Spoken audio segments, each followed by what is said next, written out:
नमस्कार. तुम्हाला माहिती आहे का, एका श्रापामुळे सुरू झाली तुळशी विवाहाची प्रथा.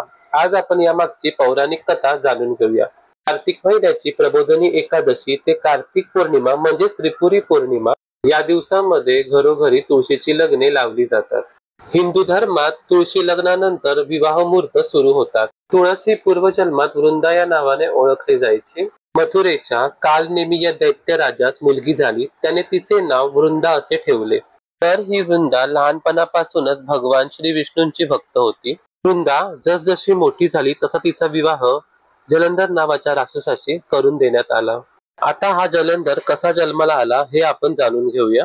एकदा स्वर्गाचा राजा इंद्र आणि कैलासपती भगवान शंकर यांच्यामध्ये वाद निर्माण झाला व त्यांचे युद्ध सुरू झाले. यामध्ये भगवान शंकर यांनी तिसरा डोळा उघडला, पण यामुळे स्वर्गाचा विनाश होणार यासाठी भगवान विष्णूंनी मध्यस्थी केली व कोणताही विध्वंस घडवून आणू नये व इंद्राला माफ करावे ही विनंती शंकर भगवानांकडे केली. त्यांनी या विनंतीला मान दिला व आपला तिसरा डोळा एका समुद्रावर केंद्रित केला व आपल्या डोळ्यातील तेज तिकडे सोडले. त्याच तेजातून जलंधर राक्षसाचा जन्म झाला. त्याच्यासाठी एक राज्य पण निर्माण करण्यात आले. जलंधर शूर होता, पराक्रमी होता, पण तितकाच कपटी, घमेंडी, गर्विष्ठ आणि सत्ता हेटणारा होता. त्याचा विवाह वृंदेशी झाला आणि त्याला तिच्या पूजेतील पुण्य मिळाले. तिने तिच्या पतिव्रताच्या सामर्थ्यावर त्याच्या भोवती एक सुरक्षा कवच निर्माण केले. तो जेव्हा युद्धाला जायचा तेव्हा वृंदा पूजेला बसायची आणि तो परत येईपर्यंत तिकडून हलत नसे. त्यामुळे त्याला प्रत्येक युद्धात जीवनदान मिळत असे. त्यामुळे जलंधर वाटेल तसा वागू लागला. ज्या वेळेस समुद्र मंथन झाले आणि त्यातून जो खजिना बाहेर पडला त्यावर जलंधर आपला हक्क सांगू लागला. त्याचे असे म्हणणे होते की माझा जन्म समुद्रात झाला, त्यामुळे समुद्रातील प्रत्येक गोष्टीवर माझा हक्क आहे.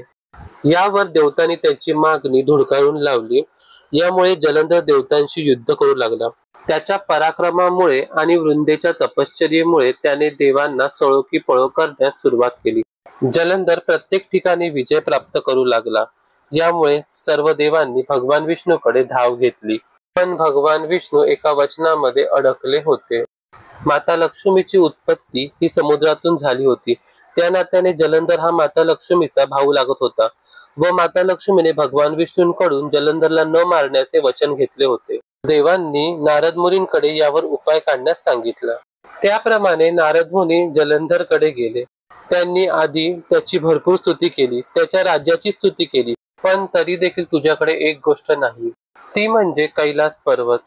व नंतर त्यांनी कैलास पर्वताची स्तुती केली व त्यानंतर माता पार्वतीच्या सौंदर्याची स्तुती केली. नारद मुनींचे बोलणे ऐकून घमेंडी आणि गर्विष्ठ जलंधर ला असे वाटू लागले की जगातील सर्व सुंदर गोष्टी आपल्याकडे असल्याच पाहिजेत आणि या हव्यासापोटी जलंधर कैलास पर्वतावर धाव करून गेला. भगवान शंकर आणि जलंधर यांच्यामध्ये भयंकर युद्ध सुरू झाले, पण वृंदेच्या तपस्येपुढे जलंधरचा विनाश होणार नव्हता. सर्व देव चिंतित होते. जलंधरला कोणतेही रूप घेण्याची विद्या अवगत होती. त्याने भगवान शंकरांचे रूप घेतले व माता पार्वतीकडे गेला, पण पार्वती मातेने त्यास ओळखले व ती रागाने भगवान विष्णूंकडे गेली व त्यांना बोलली, तो ज्या प्रकारे आपल्याशी खेळतो आहे त्या प्रकारे तुम्ही त्या वृंदेच्या पूजेमध्ये व्यत्यय आणा, जेणेकरून त्याचा विनाश होईल. त्याप्रमाणे भगवान विष्णू यांनी जलंधरचे रूप घेऊन वृंदेकडे गेले. त्यामुळे वृंदा पूजेवरून उठली. त्यामुळे इकडे भगवान शंकरांनी जलंधर याचा वध केला. त्याचे शीश वृंदेच्या हातात जाऊन पडले.